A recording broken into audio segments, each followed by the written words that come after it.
నందికొట్కూరు నియోజకవర్గం బైటి సిద్ధార్థరెడ్డి యువసేన మండలము 1వ తారీఖున 3,000 రూపాయలు పింఛన్ తీసుకొని వృద్ధులకు వాలంటరీ వ్యవస్థను పెట్టిన మన జగనన్న ఇంటికి పోయి 5 గంటలకు లేపిస్తున్నాడు.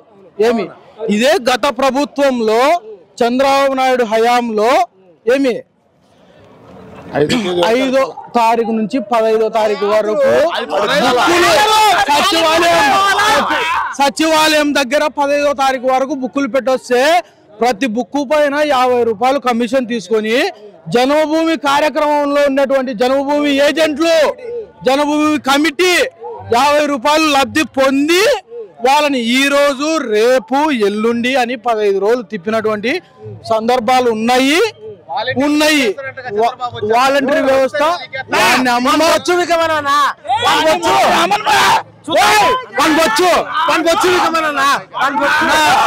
ఒకటి జనాలకు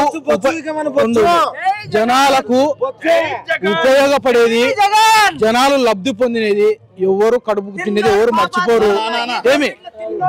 జగనన్న చేస్తున్నటువంటిది బీద ప్రజలకే జగనన్న చేస్తున్నాడు. ఆయన తినాలనుకుంటే ఇన్ని లక్షల కోట్లు పంచాల్సిన పనే లేదు. ఆయన తినాలనుకుంటే లక్షల కోట్లు పంచాల్సిన పనే లేదు. 14 సంవత్సరాల నుంచి చంద్రబాబు నాయుడు ఈ బడ్జెట్ ని ఏం చేసినాడు? ఎవరు అడిగేతోళ్ళు లేరా? ఎవరి తప్పు?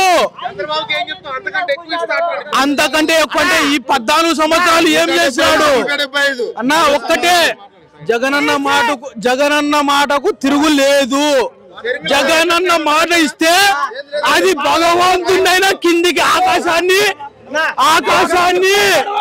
ఆకాశాన్ని భూమిని రెండింటిని కలుపుతా అంటే కూడా జగనన్న కలిపి పారదమ్ముతాడు.